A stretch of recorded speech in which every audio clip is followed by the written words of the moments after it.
Baik, selamat pagi untuk kita semua. Iya, bersyukur pagi hari ini kita ada di sini. Iya, satu yang menjadi doa saya yang saya ingat waktu mau berdoa ini, hadirlah Tuhan di tengah-tengah kehadiran kami. Karena kalaupun kita hadir di sini, kalau Tuhan tidak hadir untuk menguasai pikiran kita, menguasai hati kita, menguasai kita semuanya, itu adalah sia-sia. Jadi kita bersyukur, dan ini dari doa kita supaya Tuhan hadir, menolong kita, berbicara kepada kita, menolong kita mengerti kebenaran firman Tuhan, dan menolong kita untuk memahami kehendak Allah lewat hidup kita. Baik, mari kita membaca firman Tuhan.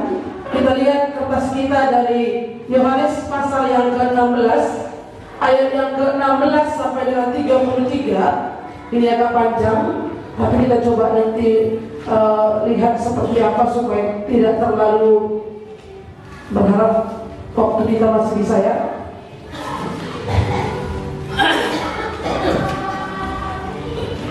Aku telah mengalahkan dunia, itu tema kita. Ya, kita akan coba ikut kalender sinode. Itu bulan September adalah disebut sebagai bulan pendamaian. Ya, ada bulan keluarga, ada bulan pendamaian, ada yang lain lagi ya. Jadi bulan pendamaian, bagaimana Allah mendamaikan, bagaimana Kristus mendamaikan kita dengan Allah sendiri. Kalau saya ingat ini, saya ingat Roma pasal 3 ayat 25. Kristus Yesus telah ditentukan Allah menjadi jalan pendamaian oleh karena iman. Jadi Kristus Yesus telah ditentukan Allah. Tidak ada yang lain yang bisa mendamaikan kita dengan Allah. Allah yang adalah kudus, manusia yang berdosa. Tidak ada yang mendamaikan selain daripada Kristus, yang adalah Allah sendiri mengutus datang ke dalam dunia untuk menjadi tebusan bagi semua orang, bagi banyak orang, bagi setiap orang yang percaya. Nah, ayat 16 mulai kita baca, Yohanes pasal 16. Mari kita baca secara bergantian. Satu, saya akan baca ayat genap, Bapak Ibu akan baca ayat ganjil.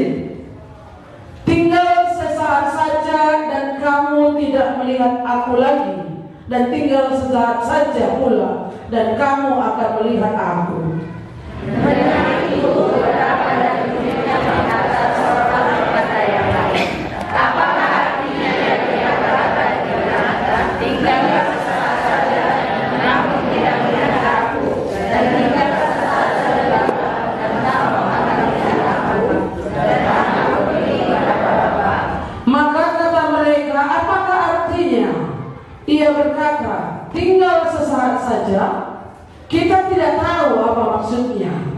Yesus tahu bahwa mereka menanya sesuatu kepadanya. Lalu dia berkata kepada mereka, adakah kamu membicarakan seorang dengan yang lain apa yang kukatakan tadi, yaitu tinggal sesaat saja dan kamu tidak melihat aku, dan tinggal sesaat saja pula dan kamu akan melihat aku. Aku berkata kepadamu, sesungguhnya kamu akan menangis dan meratap, tetapi dunia akan bergembira. Kamu akan berduka cita, tapi duka citamu akan berubah menjadi sukacita. Seorang perempuan berduka cita pada saat ia melahirkan, tapi sesudah ia melahirkan anaknya, ia tidak ingat lagi akan penderitaannya, karena kegembiraan bahwa seorang manusia telah dilahirkan ke dunia.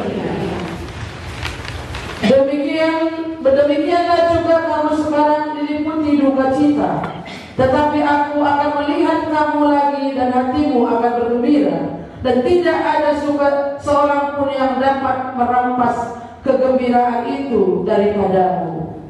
Dan pada hari itu kamu tidak akan menanyakan apa-apa kepadaku.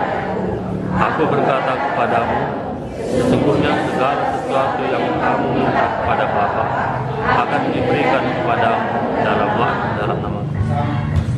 Sampai sekarang kamu belum meminta sesuatu pun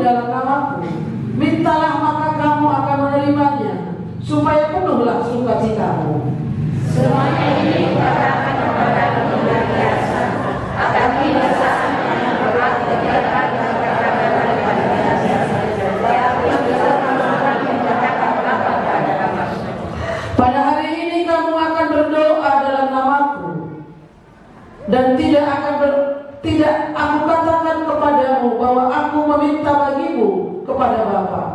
Sebab Bapa sendiri mengasihi kamu, karena kamu telah mengasihi aku dan percaya bahwa aku datang dari Allah. Aku datang dari Bapa dan aku datang ke dalam dunia. Aku meninggalkan dunia pula dan pergi kepada Bapa. Sekarang engkau terus terang berkata-kata dan engkau tidak memakai kiasan. Sekarang kami tahu bahwa engkau mengetahui segala sesuatu dan tidak perlu orang bertanya kepadamu. Karena itu kami percaya bahwa engkau datang dari Allah. Jawab Yesus kepada mereka, percayakah kamu sekarang? Lihat saatnya datang, bahkan sudah datang, bahwa kamu dicerai-beraikan masing-masing ke tempatnya sendiri, dan kamu meninggalkan aku seorang diri. Namun aku tidak seorang diri, sebab Bapa menyertai aku. Semuanya itu kukatakan kepadamu, supaya kamu beroleh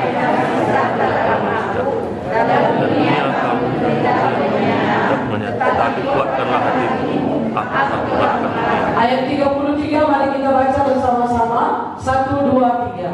Semuanya itu kukatakan kepadamu, supaya kamu beroleh damai sejahtera dalam aku. Dalam dunia kamu menderita penganiayaan, tetapi kuatkanlah hatimu, aku telah mengalahkan dunia. Ini yang dikatakan oleh Tuhan Yesus kepada murid-murid, ya. Semuanya itu kukatakan kepadamu, supaya kamu beroleh damai sejahtera dalam aku. Supaya kamu beroleh damai sejahtera di dalam aku. Itu kata Tuhan Yesus kepada murid-muridnya. Iya, ini adalah merupakan dua persoalan, ya. Di sini kalau kita lihat Yohanes pasal 16 ayat 16 tadi, tinggal sesaat saja kamu, ya,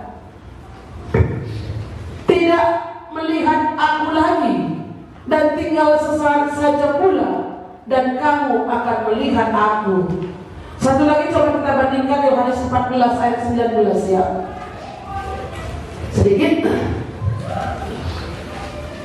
ayat 19 kita lihat. Coba kita baca bersama-sama. 19, 1, 2, 3. Tinggal sesaat lagi dan dunia semuanya, 1, 2, ya. Tinggal sesaat lagi dan dunia tidak akan melihat aku lagi, tetapi kamu melihat aku, sebab aku hidup dan kamu pun akan hidup. Iya. Tinggal sesaat lagi, dunia tidak melihat aku, tetapi kamu akan melihat aku. Tinggal sesaat lagi, tinggal sesaat saja, kamu tidak melihat aku, tetapi kamu akan melihat aku. Ini perkataan Tuhan Yesus kepada murid-muridnya. Kalau kita lihat perikop sebelumnya itu, sebelum pasal 16 ini, bagaimana Tuhan Yesus berbicara kepada murid-murid bahwa dia akan pergi ke rumah Bapa. Ya. Pasal 14 ini, ya, pergi ke rumah Bapa, lalu kemudian menceritakan siapa dirinya semuanya, akulah pokok anggur, bagaimana dia itu berasal dari Allah, dari Bapa, lalu kemudian bagaimana dihimbau supaya bertekun karena dia akan pergi kepada Bapa. Jadi kalau dengan demikian, apakah murid-murid pada waktu itu mengerti? Hah? Ngerti nggak murid-murid waktu itu? Waktu Tuhan Yesus bilang sama murid-muridnya, percayalah kepadaku dan percaya jugalah kepada Allah. Di rumah Bapakku banyak tempat tinggal, jika tidak demikian, aku tidak mengatakannya kepadamu. Aku pergi ke sana untuk menyediakan tempat bagiku, supaya di tempat di mana aku berada, kamu pun berada. Paham nggak murid-murid waktu itu? Hah? Nangkap? Enggak. Padahal mereka bersama-sama dengan Yesus, loh. Di dunia ini bagaimana Yesus itu menyembuhkan orang sakit, bagaimana dia membuat air menjadi anggur, bagaimana dia memberi 5.000 orang dengan 5 roti dan 2 ikan. kalau kita lihat perjalanan Tuhan Yesus bersama dengan murid-murid, murid-murid ini sudah cukup kenal dengan Yesus. Tapi enggak ya? Enggak. Sampai katanya, di manakah Bapa itu? Tunjukkanlah Bapa itu kepada kami. Itu katanya. Mereka nggak ngerti, nggak paham. Apalagi dengan perkataan ini, tinggal sesaat saja dan kamu tidak melihat aku lagi, dan tinggal sesaat saja pula kamu akan melihat aku. Tinggal sesaat saja kamu tidak melihat aku, dan tinggal sesaat saja pula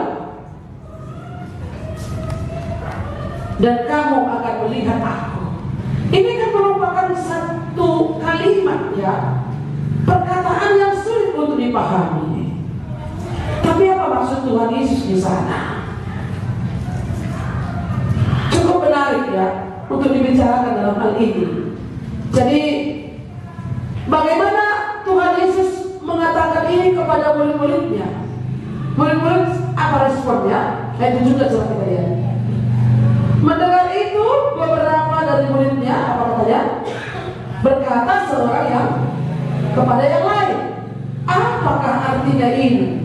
Apakah artinya ia berkata kepada kita, tinggal sesaat saja dan kamu tidak akan melihat aku, dan tinggal sesaat saja kamu pula dan kamu akan melihat aku, dan aku pergi kepada Bapa. Ini menjadi pertanyaan dalam diri mereka. Apa maksudnya guru berbicara seperti itu? Kalau Bapak Ibu saudara-saudara waktu itu posisinya di murid-murid, bagaimana kami bilang ini?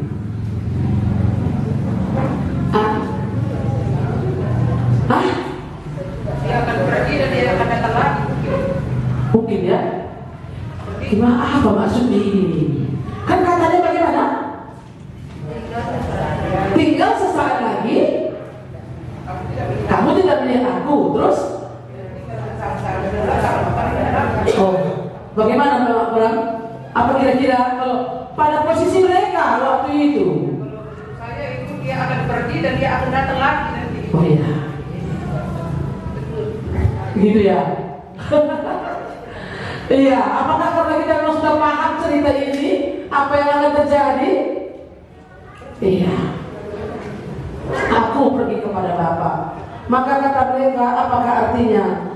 Ia berkata, tinggal sesaat saja kita tidak tahu apa maksudnya. Yesus tahu bahwa mereka hendak menanyakan sesuatu kepadanya. Lalu ia berkata kepada mereka, adakah kamu membicarakan seorang dengan yang lain apa yang kukatakan tadi? Yaitu tinggal sesaat saja dan kamu tidak melihat aku, dan tinggal sesaat saja pula dan kamu akan melihat aku. Satu yang saya lihat di situ bahwa Tuhan Yesus itu mengerti apa yang mereka bingungkan. Ini guru yang baik. Kita kalau ada murid kita tahu kita bingung. Tahu. Saya kalau dari sini saya tahu kalian bingung. Apa maksud ibu itu ya? Yesus tahu murid-murid itu bingung tentang perkataan Yesus itu. Lalu bagaimana dia menjelaskannya? Ayat 20 coba kita lihat. Aku berkata kepadamu, sesungguhnya kamu akan menangis dan meratap, tetapi dunia akan bergembira. Kamu akan berduka cita, tetapi duka citamu akan berubah menjadi suka cita. Kenapa? Dia tidak melihat. Karena dia tidak melihat lagi. Kenapa dia menangis kira-kira ini? Apa kata Tuhan Yesus? Aku berkata kepadamu, sesungguhnya kamu akan menangis dan meratap, tetapi dunia akan bergembira. Masih ingat peristiwa ataupun peristiwa yang pernah kita saksikan lewat film cerita tentang Alkitab itu, bagaimana waktu Tuhan Yesus disalibkan? Apa yang dilakukan atau dialami oleh murid-murid, khususnya untuk ibu-ibu waktu itu, murid-murid perempuan, mereka menangis, mereka meratap. Bagaimana serdadu-serdadu. Bagaimana dengan tua-tua pada waktu itu yang menyalibkan Yesus? Ketawa? Iya. Mereka tertawa. Bebaskan Barabas, kan gitu ya. Mereka tertawa, mereka merupakan satu kemenangan bagi mereka. Mereka menganggap bahwa ini adalah keberhasilan mereka. Mereka berhasil menangkapnya. Mereka berhasil membawanya, menyeretnya ke penjara. Mereka berhasil menyalibkannya. Mereka berpikir bahwa mereka berhasil karena Tuhan Yesus sudah mati di kayu salib itu dan dikuburkan. Tapi sebelumnya itu, Tuhan Yesus sudah berbicara kepada murid-murid. Apa yang dikatakan di sana?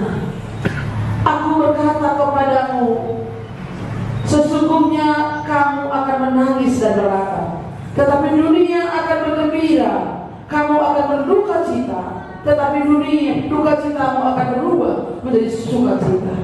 Seorang perempuan berduka cita pada saat ia melahirkan, tetapi sesudah ia melahirkan anaknya, ia tidak ingat lagi akan penderitaannya, karena kegembiraan bahwa seorang manusia telah dilahirkan di dunia. Demikian juga kamu sekarang diliputi duka cita, tetapi aku akan melihat kamu lagi dan hatimu akan bergembira, dan tidak ada seorang pun yang dapat merampas kegembiraanmu itu daripadaku. Gambaran daripada bagaimana dulu murid-murid itu berduka cita ketika kematian Tuhan Yesus itu diceritakan Yesus sebelum dia disalibkan itu. Inilah yang akan kamu alami, bahwa kamu akan bersuka cita. Aku akan melihat kamu bersuka cita. Aku akan melihat kamu dengan berduka cita. Ya. Kalau di duka cita yang mendahului kemenangan dibuat oleh Lembaga Alkitab Indonesia. Duka cita mendahului kemenangan. Ada duka cita, ada tangis, ada air mata, ada ratapan. Ketika Yesus mati di kayu salib, ketika dia menyerahkan nyawanya bagi kita untuk mengampuni dosa kita, ada penderitaan yang dia alami. Untuk apa? Untuk mendamaikan kita dengan Allah Bapa pencipta kita. Untuk mendamaikan saya dan Bapa itu harus ada korban. Untuk mendamaikan saudara dengan Allah Bapa di surga itu, supaya layak masuk korbannya itu, harus ada korban, harus ada air mata, harus ada cambukan, harus ada penderitaan yang dialami oleh Yesus sendiri. Karena Dialah satu-satunya yang ditentukan Allah menjadi jalan pendamaian antara kita dengan Allah. Ada penderitaan, ya, pasti ada penderitaan. Kematian Tuhan Yesus di kayu salib itu bukan 5 menit. Jam berapa dia disalibkan? Menurut sejarah kita, dari jam 9 dia sudah ditangkap. Jam 12 dia naik ke atas kayu salib itu. Tapi sebelum naik ke atas kayu salib itu, apakah tidak ada penderitaan? Tidak ada kecambukan? Tidak ada kepukulan? Tidak ada keolekan? Ada. 3 jam. 10, 11, 12. Sampai naik ke atas kayu salib itu. Bagaimana orang lain mengolok-olok dia, bagaimana orang menertawakan dia, meremehkan dia, merendahkan dia. Ini duka cita. Tinggal sesaat saja dan kamu tidak melihat aku lagi, dan tinggal sesaat saja pula dan kamu akan melihat aku. Ini adalah merupakan perkataan Tuhan Yesus kepada murid-muridnya, supaya murid-murid ini dapat mengerti dan memahami apa yang akan terjadi dalam pribadi Tuhan Yesus untuk mendamaikan manusia dengan Allah. Supaya murid-murid memahami benar, karena murid-murid ini nanti akan meneruskan pekerjaan Tuhan di bumi ini. Dia naik ke atas kayu salib. Dia kembali kepada Bapa di surga. Kembali ke surga. Dia datang dari surga. Dia kembali kepada surga. Iya. Duka cita mendahului kemenangan. Aku telah mengalahkan dunia. Itu tema kita hari ini. Aku itu Yesus. Mengalahkan dunia, mengalahkan tangisan, mengalahkan ratapan, mengalahkan kematian. Diharap waktu itu murid-murid mengerti. Mengertikah kita bahwa penderitaan yang dialami oleh Tuhan Yesus itu adalah penderitaan yang mendatangkan sukacita, duka cita yang mendatangkan sukacita. Bahwa dia menderita dan disalibkan. Jalan yang mendatangkan keselamatan atas saudara dan saya ditimpakan kepadanya. Seharusnya ganjaran itu kita yang menanggungnya. Seharusnya kita yang dipukul oleh karena dosa kita. Seharusnya kita yang dirobohkan oleh karena pemberontakan kita. Tapi dia tanggung itu di atas kayu salib itu, supaya saya dan saudara bisa diperdamaikan dengan Allah. Layak nanti duduk dalam kerajaan Allah. Layak nanti datang menyembah Allah salah benar. Layak bersama-sama di dalam masuk surga. Ini yang dilakukan oleh Tuhan. Makanya dia persiapkan murid-murid ini sebelum dia mati, sebelum dia disalibkan. Dia sudah berbicara kepada murid-muridnya supaya murid-murid ini memahami bahwa ada penderitaan mendatangkan sukacita. Sebegitu berat Tuhan Yesus menanggung duka cita, menanggung penderitaan untuk menyelamatkan kita. Maka untuk menyelamatkan orang-orang tertentu itu bukan berarti nggak ada duka cita, nggak ada pengorbanan, nggak ada penderitaan. Pasti ada. Itu maka dikatakan kepada murid-murid supaya mereka benar-benar paham. Ayat 20 tadi dikatakan ya, aku berkata kepadamu, sesungguhnya kamu akan menangis dan meratap, sedih. Kenapa? Karena guru mereka ditangkap, karena yang bersama-sama dengan mereka, pemimpin mereka itu nanti tidak ada lagi.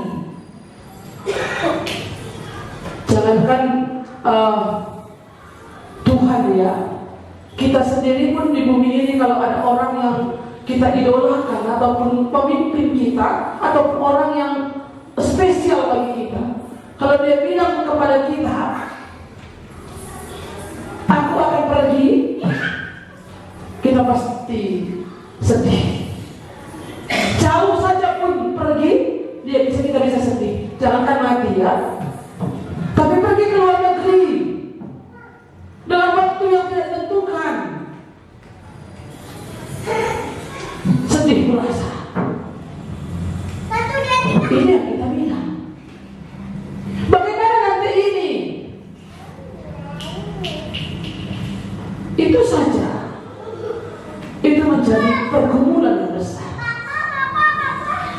Apalagi mungkin murid-murid waktu tidak memahami.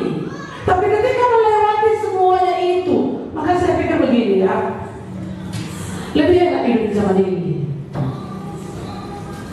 Lihat,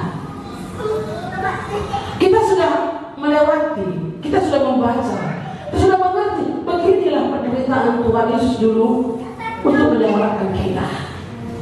Dan kemudian murid-murid ini melanjutkan tugasnya, tugas Tuhan di bumi ini. Dia tahu ini dulu pesan Tuhan. Kalau kita hari ini, murid-murid pun dulu mengalami demikian. Makanya kamu dipanggil bukan hanya untuk percaya, melainkan untuk menderita. Hari ini kita tahu, oh dulu murid-murid begini, maka biasa memang harus begini. Kalau imannya sudah bagus dalam.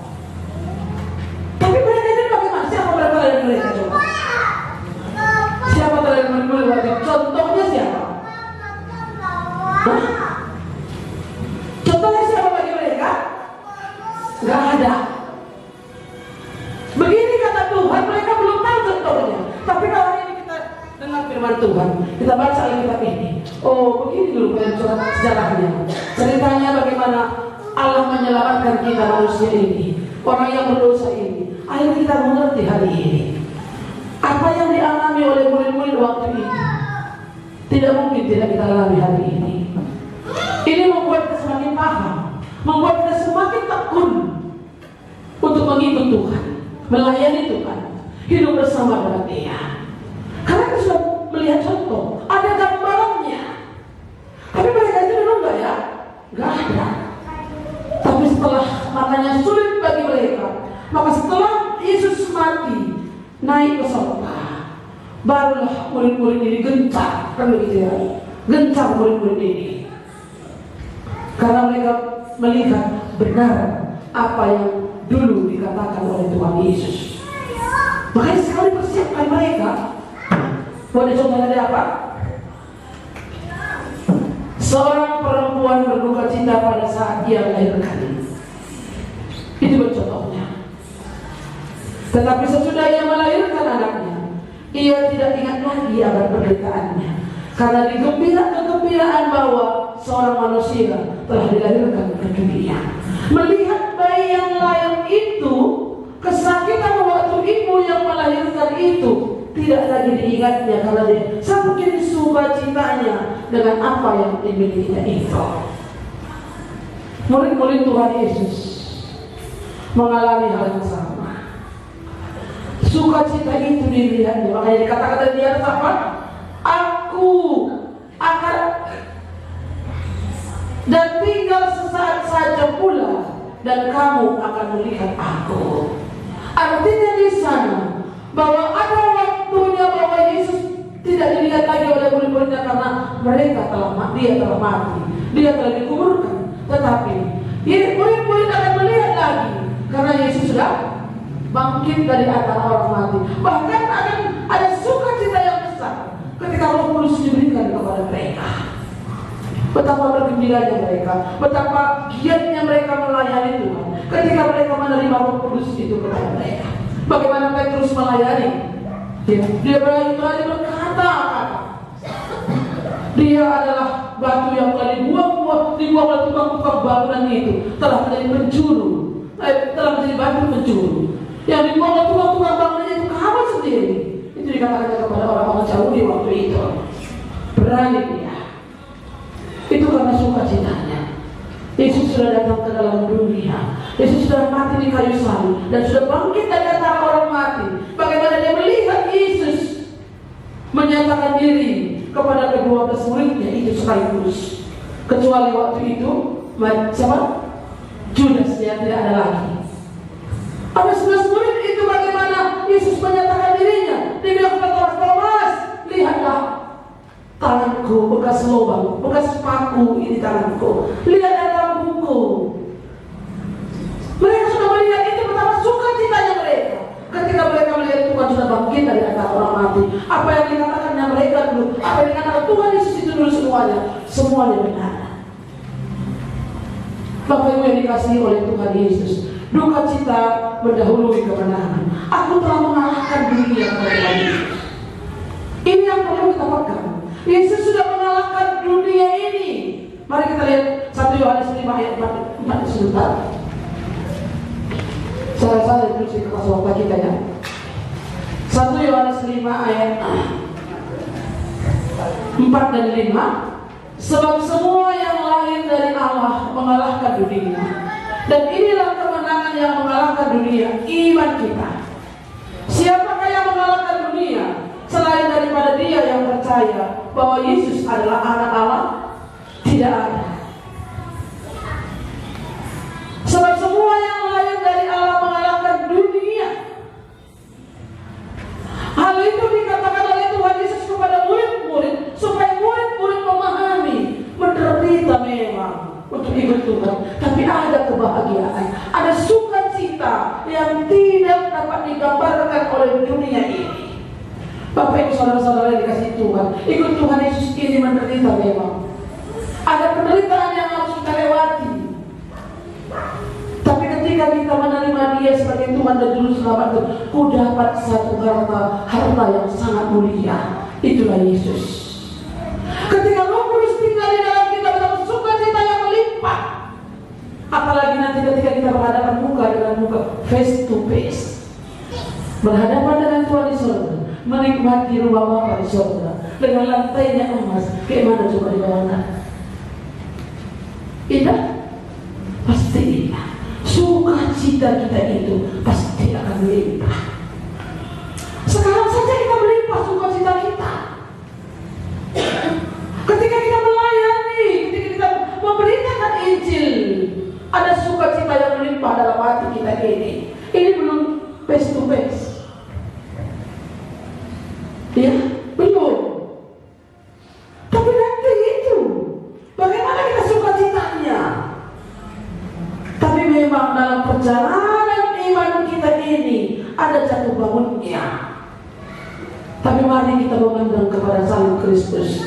Mari kita memandang kepada Yesus yang sudah bangkit dari antara orang mati.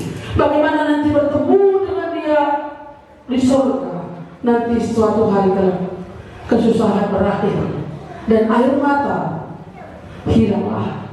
Terus serta derita lenyaplah. Ya.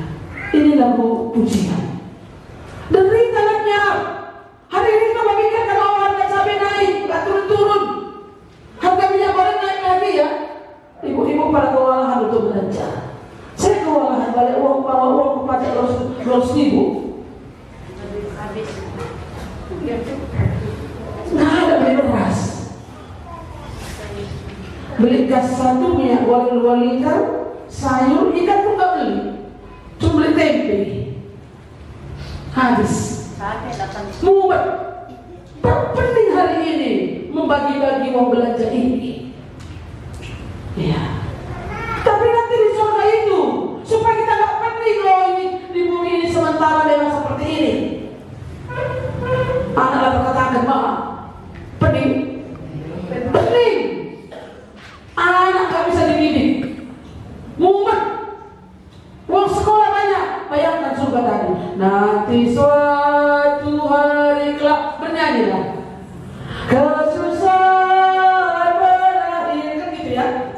Dan air mata hilang. Kalau nggak ada pengharapan kita yang ini, stres. Ingat, Yesus sudah mengalahkan dunia ini. Ayat terakhir tadi dalam pasal 16 tadi dikatakan di sana, semuanya itu kukatakan kepadamu supaya kamu beroleh damai sejahtera dalam aku. Adakah kita beroleh damai sejahtera bersama dengan Kristus hari ini? Penderitaan itu memang ada, kesulitan itu memang kita lewati untuk mendapatkan uang, kebutuhan hidup, berjuang terus. Nanti di rumah Bapak kalau nggak berjuang lagi, kata Rani. Tadi pagi pas di malam itu kami cerita. Iya. Karena sekarang ini berjuang untuk bagaimana supaya naik kelas. Bagaimana supaya masuk perguruan tinggi negeri, masuk perguruan tinggi. Bagaimana nanti ini skripsi, berjuang skripsi ya. Dengan segalanya itu harus berjuang. Banyak yang kita perjuangkan. Tamat nanti apa lagi? Cari kerja lagi, berjuang lagi cari kerja untuk mendapatkan sesuatu nasi. Ini memang di bumi ini. Ya kan? Inilah di bumi ini. Kalau kita nggak mengingat bahwa Allah sudah mendamaikan aku dengan Dia, dalam Kristus Yesus aku telah diperdamaikan. Bagaimana perjuangan Yesus mati di kayu salib itu, naik atas kayu salib itu untuk menyelamatkan saya dan saudara, untuk mendamaikan kita dengan Allah. Betapa berduka cita murid-murid pada waktu itu. Tapi Tuhan Yesus mengingatkan, sesaat lagi, ya, dan kalau sesaat saja lagi, sesaat dan kamu tidak melihat aku lagi, dan tinggal sesaat saja pula, dan kamu akan melihat aku. Enggak lama lagi kita akan bertemu dengan Bapa di surga. Ya. Tapi sebelum itu bagaimana? Ini yang harus kita lewati. Untuk melewati itu, jangan kita gagal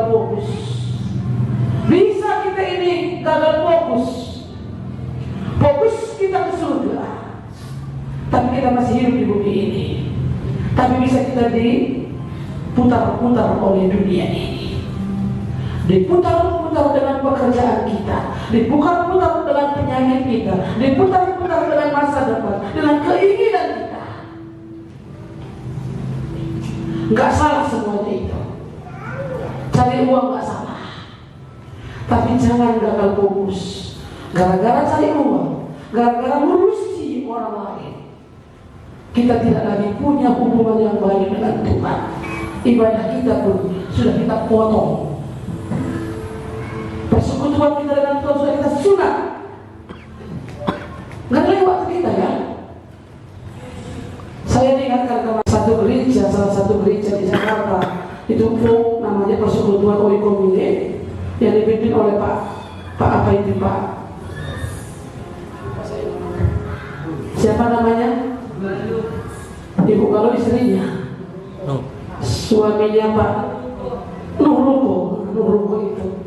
Iya, jadi itu gereja itu tidak pernah kosong.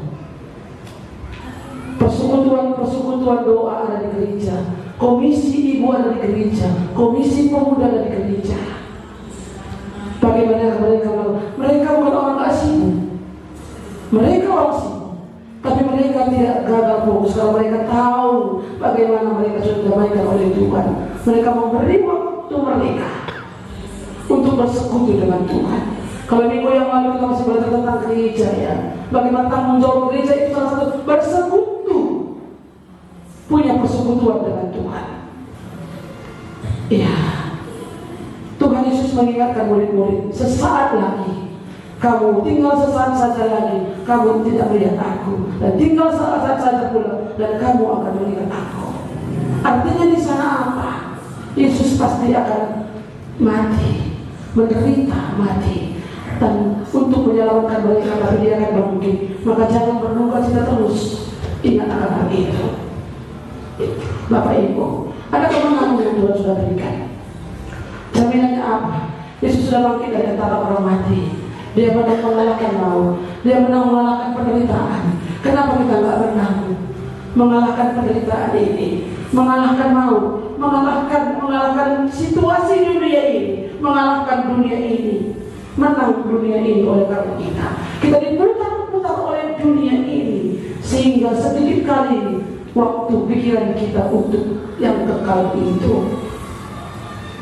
Kalau bahkan sudah hafal kita ini ya, mulai carikan si belengas, kurasa belum saya bapakan, kami semua saudara-saudara bisa bapakan itu.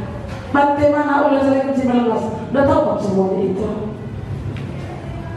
Jangan nanti sukacita mendahului duka cita. Kalau bukan duka cita mendahului sukacita, pasti akan terjadi sukacita mendahului duka cita. Sukacita yang kami miliki hari ini, bersuka-suka dengan orang dunia ini, suka-suka hati, berpoya-poya, gembira, meriah. Oke, tapi tidak memikirkan tentang Tuhan. Duka cita itu akan menimpa saudara. Nggak usah pikirkan tentang Tuhan hari ini. Nggak usah pikirkan tentang pekerjaan Tuhan. Pekerjaan itu saja pikirkan. Itu akan mendatangkan duka cita. Ya, ini pekerjaan ini. Mari kita memberi diri kita. Pasti orang percaya itu dipanggil bukan hanya untuk percaya, tapi juga untuk menderita. Bukankah ikut Tuhan yang menderita? Enggak. Kalau kita ikut Tuhan, kalau kita memang benar-benar ada sukacita yang luar biasa yang Tuhan berikan bagi kita, kalau kita melayani Tuhan, kalau kita mengikut Tuhan, mengambil bagian untuk mengerjakan pekerjaan Tuhan itu, sekecil apapun, ada sukacita yang besar ketika kita melayani Tuhan, apapun bentuknya. Ada sukacita yang melimpah. Kalau saudara belum mengalami hal yang demikian, itu tanda-tanda besar. Mari renungkan, introspeksi diri. Adakah memberi yang melakukan kata ibadah introspeksi diri. Saya senang melakukan pekerjaan Tuhan. Sekalipun lelah, badan ini tidak bisa dipungkiri. Ini kan badan apa ini? Badan yang akan binasa, tubuh yang akan binasa. Ini mengenal lelah ini, mengenal capek, pasti capek. Sekalipun kita melayani mengerjakan pekerjaan itu, pasti capek. Tapi ada sukacita yang melimpah, meriah ukur rasa Tuhan kata marike. Tapi kalau beban kamu rasa mengerjakan pekerjaan Tuhan itu, beban kamu rasa persekutuan ini. Kalau kamu persekutuan keluarga kamu, bukan sebulan kali, aku bilang tadi dan aku dah minggu ini sama. Iya. Jangan-jangan hari sebelumnya harus disiapkan kan begitu ya. Karena dah minggu. Iya. Tapi ini mari kita pikirkan supaya kita sungguh-sungguh memberi diri, supaya kamu pun tidak capek kali. Kalau kamu selalu mengerjakan pekerjaan dunia ini terus, pasti kamu lelah, bisa kamu stres. Tapi kalau kamu bagi waktu untuk Tuhan, kan keluarkan untuk dunia ini untuk Tuhan tadi, ada sukacita yang berlimpah dalam hidup kita ini. Ini pasti akan terjadi. Ya, saya sudah mengalami beberapa kali sebelum saya jadi hamba Tuhan. Ada sukacita yang melimpah karena itu melakukan bukan untuk diriku, tapi untuk Tuhan. Bapak Ibu saudara-saudara yang dikasihi oleh Tuhan Yesus, aku telah mengalahkan dunia, kata Tuhan Yesus. Apa artinya itu? Untuk apa? Supaya saudara dan saya bisa mengalahkan dunia ini. 1 Yohanes pasal 5 ayat yang keempat tadi dikatakan di sana, siapakah yang akan mengalahkan dunia ini? Sebab semua yang lahir dari Allah. Siapa yang lahir dari Allah? Mereka yang dilahirkan dalam Roh Kudus. Saudara yang dan saya yang sudah dilahirkan secara rohani, bertobat bukan hanya berhenti main judi. Bertobat itu menerima Tuhan Yesus tinggal dalam hati, Roh Kudus ada memimpin kita, bukan hanya berhenti main judi, tapi berhenti main judi, bekerja keras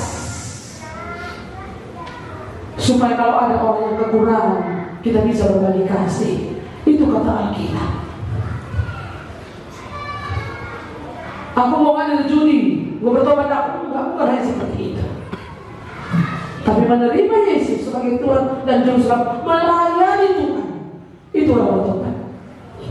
Keluar dari kegelapan, keluar dari dosa, memberi diri untuk Tuhan, melayani organisasi itu, melayani banyak versinya, dengan karunia kita, dengan talenta kita, dengan apa yang bisa kita kerjakan. Banyak yang bisa kita buat untuk Tuhan. Mengalahkan dunia. Mengalahkan apa kata dunia ini? Dunia menarik kita, dunia menekan kita. Tawaran dunia itu begitu banyak, begitu indah, begitu mempesona, begitu menjanjikan. Tapi Ibu Tuhan, kadang-kadang orang tidak melihat akan hal itu. Sampai kapanpun saudara tidak akan melihatnya kalau saudara tidak hidup di dalamnya.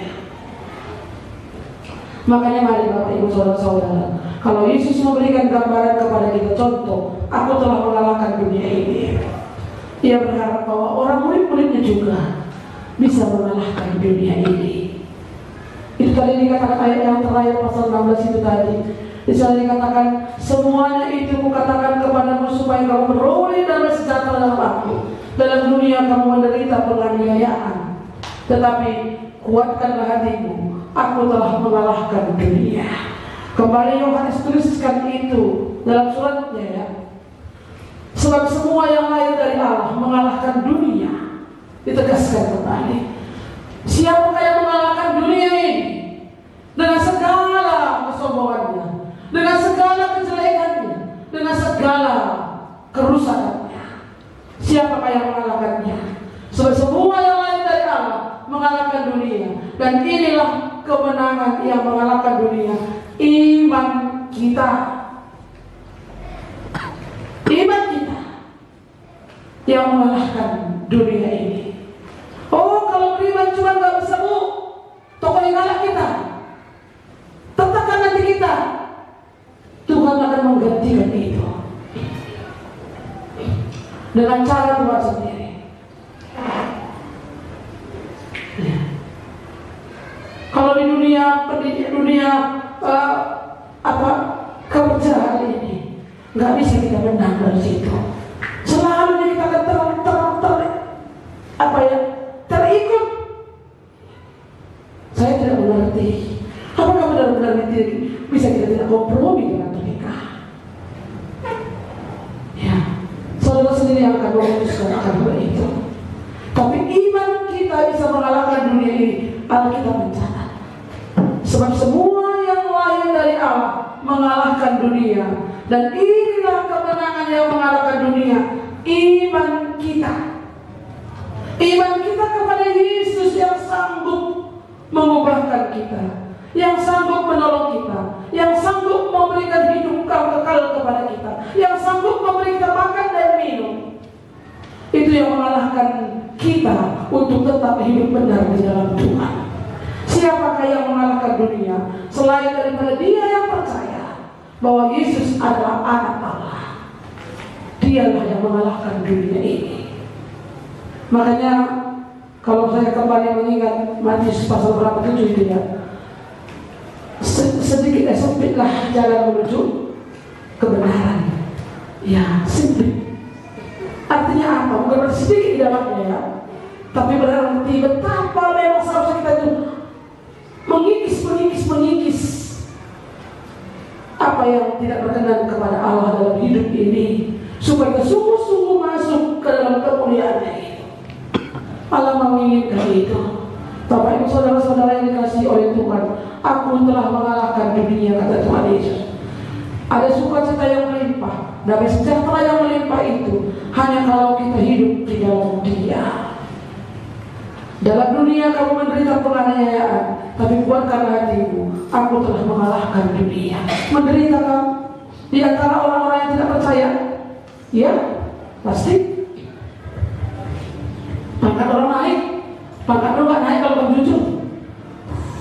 Menderita. Tapi Tuhan akan buat caranya sendiri. Cara Tuhan berbeda dengan cara kita. Ya, tapi bukankah orang-orang percaya itu dia memang harus punya nilai lebih. Maka anak-anak yang masih muda ini, mari kejar itu, rebut itu, supaya tidak hanya serupa dengan dunia ini. Saudara harus lebih daripada mereka, supaya sungguh-sungguh bisa dipakai. Siapakah yang mengalahkan dunia ini? Iman kita, orang percaya, yang bisa mengalahkan dunia ini, mengalahkan dunia remaja, masa muda, mengalahkan kebiasaan-kebiasaan mereka, mengalahkan dengan semuanya itu. Hanya orang-orang yang percaya yang bisa mengalahkan dunia ini. Kalau kita tetap berpegang kepadanya, ada damai sejahtera yang Tuhan beri. Sekalipun uang belanja pas-pasan, tapi bisa kita bersuka cita oleh karena Tuhan. Hanya tergantung bagaimana kita mengelola itu. Baik, mari kita berdoa. Tuhan Yesus, terima kasih Engkau memberi teladan bagi kami. Engkau memberi pelajaran bagi kami. Bagaimana Engkau Tuhan berjuang naik ke atas kayu salib itu dengan meninggalkan segala kemuliaan-Mu di surga, datang ke dalam dunia menerima olokan, menerima penderitaan, mengalami banyak kesulitan ya Tuhan,